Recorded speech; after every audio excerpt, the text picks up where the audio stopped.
Chris Scalzo here with Matt Howell. Matt. Before you start, Okay. I think I need to provide you an apology. What's that? So we were figuring out what to do for the show this week, what movie to watch, and we kind of did a Hail Mary, and we decided to go with the movie we're going to go with, which I'll still let Matt do his introduction because I wrote it and I'm sure it's beautiful.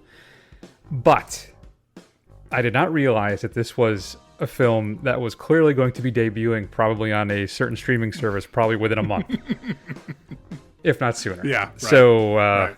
as soon as that title card, whatever, the production studio came up in the theater, I was like, oh crap! Damn it. So Well, all right, Matt, go ahead. Well, we said we were going to go see Dracula last week, and you know what? We Right. decided, you know what? Dracula's too long. We're not really feeling it. Let's just go see what we saw, which is Whistle. Not The Whistle, just Whistle. Tagline, don't blow it. And we're going to talk about whether that was a smart decision or not, Chris. It's got selling points from Chris where, hey, it's got Nick Frost in it. Hey, it sure does. It's got Daphne Keane in it. Okay. And that's basically everybody I know in it, except for maybe the drug-dealing preacher. I recognize his face, but I don't remember what else he was in. That's it. I don't know anybody else in this movie. Interesting. All right. Yeah, that's fine. All right. Well, so that's what we saw. We're going to talk about it. I'm sure you can kind of garner what our, at least my thoughts are as we're talking about it. But so, Chris, why don't you end the suspense and give us a little bit of Whistle? Okay. We will have grief counselors available if any student needs someone to talk to.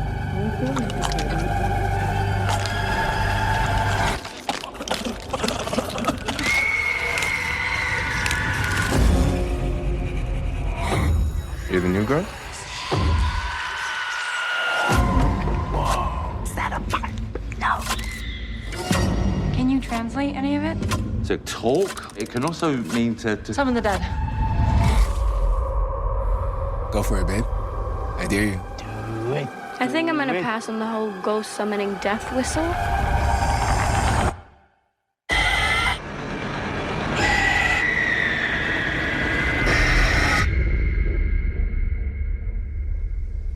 Listen, you guys hear that?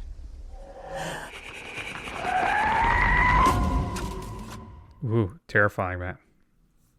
Scary stuff. You know why? So you know where I know the preacher guy? His name is Percy Hines White. I watched Wednesday with my daughter. He's in that show. So that's why I know who he is. Anyway, there you go. Season 1. Yeah, there you go. All right. So why don't you tell us what Whistle is about, Chris? So Daphne Keane has transferred to a new school. Some tragic event happened in her past, and she's moved in with her cousin and trying to kind of restart everything. And there is one of the kids, the big jock basketball guy, somehow has gotten his hands on a whistle, an old Aztec whistle that not only summons the dead, but it summons your future death if somebody blows it. And once you hear that shrill sound, it is now just a matter of time until you meet your end. And it's up to Daphne and her friends to try and save themselves. All right. Okay. All right. Cool.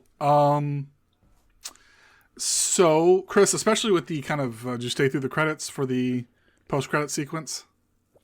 I did. At the end, I was going to ask if you did, because you notoriously grab your items and run out the theater as soon as the credits roll. Very true. Yeah, that's very true. But I did stay. I did see it. Okay. I checked beforehand, so good for me. But at the end, the whistle kind of remakes an appearance. So what is the point of the whistle, right? Like, why would anybody decide to blow this whistle? When I first saw it, I thought maybe the whistle gives you, like a monkey's paw wish or something, right? And then your time's up. But that's not actually what happens here. No, I think what it is first off, one of the questions I had was, is it malevolent? Is it like evil? Because I would think the original Aztec version of it. Now, I want to clarify. I have no idea what the hell I'm talking about here. I have no experience. I have no education in ancient Aztec, Mayan history, none of this stuff. But my understanding of this would be, and since I don't, I'm just going off of what the film gave me. Mm-hmm. So you can blame Corin Hardy and Owen Egerton. Okay. My gut would be that the whistle more would just set up for the sacrifice to the god or gods. So that would basically be it. Just, hey, heads up, we're doing this now. Come and get your guy. But here, it's clear to me, Matt, which is interesting that it didn't seem to be to you, that it does have some kind of hypnotic quality to it where it urges you to blow it. It's not just oh, what's this? There's clearly, because there's moments right before they do that where the audio design, the sound, you can hear there's like, there's kind of ambient kind of stuff going on. So it's basically urging you to do it. So then I guess, all right, well, clearly then the whistle is malevolent. It wants you to do it so it can take your soul. Sure. I guess. So maybe at some point it became kind of possessed by the gods or demon and just wants to collect souls as soon as possible instead of waiting for you to meet your appropriate end. Okay. All right. Makes sense. All right. I will accept that explanation of this film. Now, my question for you is, did you find it a bit derivative? Basically, like it's just a distant cousin to the Final Destination movies. It is. Although I did think the whole idea of you're summoning your death, like in this idea that the moment you're born, death is looking for you, and then when it finds you is when you're supposed to die, right? And it takes the form of how you die, whether that's old age or a car accident or, lung cancer, whatever. I thought was a clever idea. In fact, I would agree with you there because I think it makes more logical sense, and it's conceptually it's a better idea than I think the Final Destination movies. I agree. I will give it that. Yeah, I agree. I think conceptually that works. Execution-wise, it leaves a lot to be desired. Actor-wise, they leave a lot to be desired for the most part, except for the always lovely Nick Frost, who's in it for like 5 minutes. I think it has. This is one of those films that it could have used a lot more time baking. Probably use a lot more rewrites. Maybe it didn't need to be. I mean, essentially, they want to kind of drive home this whole idea of look at all these cool deaths and look at all this cool victims and these creative ways we can do that. And I appreciate that. I understand that's what they're going for. But if this was more like an It Follows kind of thing, I think that would have been a lot more effective. If you had a kind of melding of It Follows and Final Destination, that could have been a lot more interesting. Yeah, because we do have moments of when our victims are stalked by their deaths, but they're not as persistent and relentless as it is in It Follows. It is, yeah. So, all right, I want to say something positive about this. Okay. It is rated R, and I think deservedly so at times. It has a couple, sadly only a few, because unfortunately, logically, a lot of our people are going to die of old age. Right. So you basically just have weird old-looking people trying to kill their younger selves. But there are there are a few really nice deaths in this. All right, particularly the car accident one I think is well done. I think what would it be? The combine, the thresher, the metal. Yeah. That one is exceptionally well done. So there are some great moments of gore in this film. A couple of really good kills. But outside of that, the whole thing felt rather pedestrian to me, Matt, even perfunctory. It was like, I feel like it's like we were driving the whole time with an e-brake on. Right? Like the movie never really gets going. There's like a weird restraint that holds the film kind of back the entire time, and which made the derivative issues of like the Final Destination films kind of even more glaringly obvious to me. And the script is a little clunky at times. I've now shifted away from the good thing that I was saying about the gore and those two deaths, but it's just, I don't know. It just it feels strangely reserved. Like they're almost, maybe like you said, it needed a little more time in the oven. I don't know. And there's another two. There's a character, like Matt says before, the kid who plays the priest. His name is Noah Haggerty in the film. He's the living villain, if you will. And he's so obviously written as a plot device, it's almost insulting. Right. His entire character is preposterous. It's not even remotely believable. And there's little moments like that where it's almost insulting. watching a film like this. Because I don't mind dumb fun in a horror film, but there's some just script or story beats in this that just make no sense whatsoever. And when you have a script that's unfortunately a little underbaked, and a couple performances that maybe need to be sharpened up a bit, it makes the thing all feel kind of like mostly meh. Right. And I don't know what I would have expected. I will say this is an improvement over The Nun, which is the last Corin Hardy film I saw, which is just, I'm sorry, it's just an abysmal horror film. Though I think the sequel's even worse. But still, it's, I don't know, Matt. I think I'm done bloviating about it for a bit. So, what do you think of? I mean, I don't disagree with anything that Chris said. I mean, it's not a particularly good film.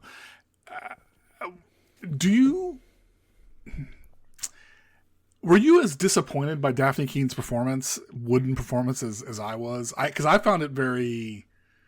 I didn't think she was particularly good in Deadpool and Wolverine, right? Just kind of rehashing X-23 or whatever.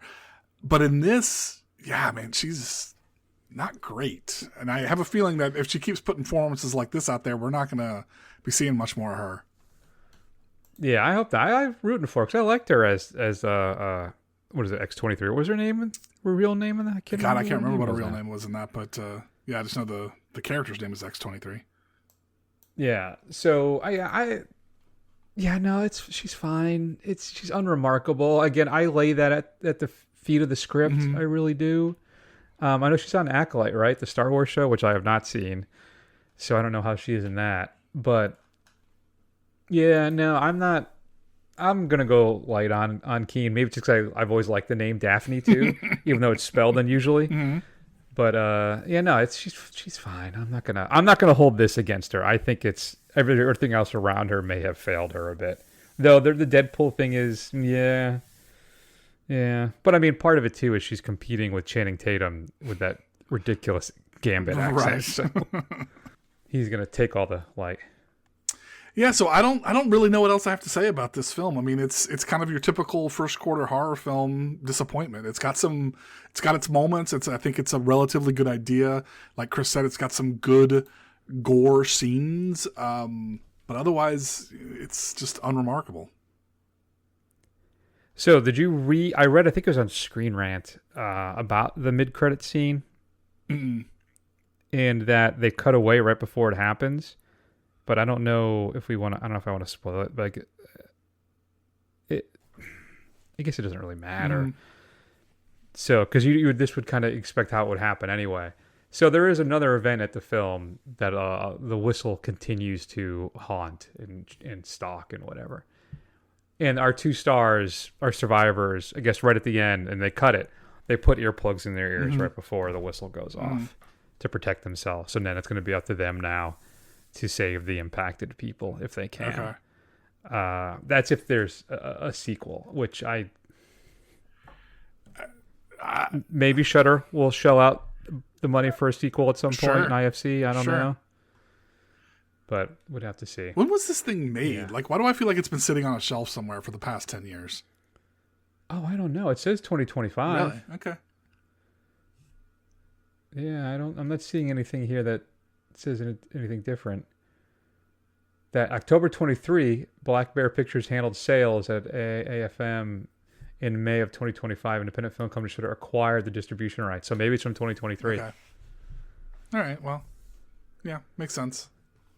And then one last thing before we give the grade, which I was thinking about. And again, I think it's, the fault of the script that why is it always the young nubile lesbians and not the jock gay bros?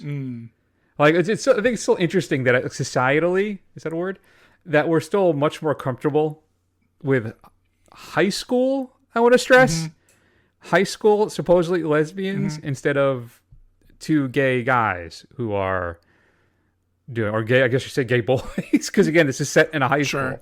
Now, there's nothing explicit. They just have a little romantic interlude, the two women. Yeah. So it's nothing like graphic or anything like that. But it was interesting to me that I thought that it's still, we see this a lot more than we see two guys. Though I guess that hockey show is a massive hit. It is. So maybe It's huge. we're turning the corner a bit on that. It is, But I mean, it all comes down to it's the bottoms effect, man. I mean, the untalented gays is what you gotta. That's what they want to. That's what people want to see as their main characters. If you have not seen Bottoms, I Matt enjoyed it. I raved about it. Like I call it a generational defining comedy. I thought it was that good. So if you haven't seen Bottoms, you got to check it out. And one last thing too. Would it have really killed anybody to have actually hired like 17-year-old actors instead of all people in their mid-20s? Yes, it would have. I mean, they've been doing that since, since film began, essentially, right? But I thought we had kind of turned the corner on that, where we actually, there's like a run of films. Now, granted, I'm blanking on it at the moment, but we would have like age-appropriate actors. Like, I may love watching horror films from like the 60s, 70s, and 80s, when everybody's kind of like in their 30s, or if you go back even worse, like in the 50s. Yeah. C+, Matt. I'm giving it a C+ just because of those kills is doing it for me. I think I'm being a little generous now that I say it out loud. Yeah, I think you're being very generous. I'm giving it a D+. Woo! All right, I'm going to drop to a C. Because as I said it out loud, I even felt like that's a little high. All right, fair enough. So, all right, fair enough. If you had a chance, I shouldn't be repeating your catchphrases there that you say, fair enough. I've said that forever, though. I've been saying fair enough for the longest time. Matt, if you had a chance to see Whistle, no indefinite article, keep in mind, just Whistle, like Matt said. Shoot us an email at feedback@thefirstrun.com. Matt, what's coming up next week on The Big Show? Well, we're not sure. If we even know. We're not sure. So we have a handful of things, right? We have Crime 101, the new Halle Berry, Chris Hemsworth crime caper thriller. We're going to see, or we could see Good Luck, Have Fun, Don't Die, right? Chris was telling me about something called Funky, but we think that may not be what we think it is. No, it's Cold Storage, Cold Storage is the movie. All right. Or Cold Storage. I wrote down the wrong film. All right. It could be any one of those three. Really what it depends on is, besides having seen, previews for Crime 101 and having heard of the other two, I haven't actually seen any of the previews, so I get to decide. But I haven't watched any of that stuff yet, so you're going to have to wait. It'll be a surprise for everybody. Oh, boy, oh, boy. Mm-hmm. In the meantime, check us out at thefirstrun.com. You can find archives of all the old shows. The report card is there. There's a little mini player. Just hit play, and I'll start rifling through episodes and more. We're also available on YouTube, Instagram, Facebook, and Blue Sky. Just do a search for The First Run. Scroll. Eventually, you'll find us. And head over to Apple Podcasts. Give us a review. It'll help other people find the show. And, Matt, I had no idea what to do this week for a stinger. Mm-hmm. So I ended up going down this really weird rabbit hole of 80s PSAs. So I said, you know what? We'll just do this. So I hope you all enjoy this one. This is a weird one. In the meantime, please take care of yourselves. Love you all very much. Thanks for listening, and we will see you all again soon.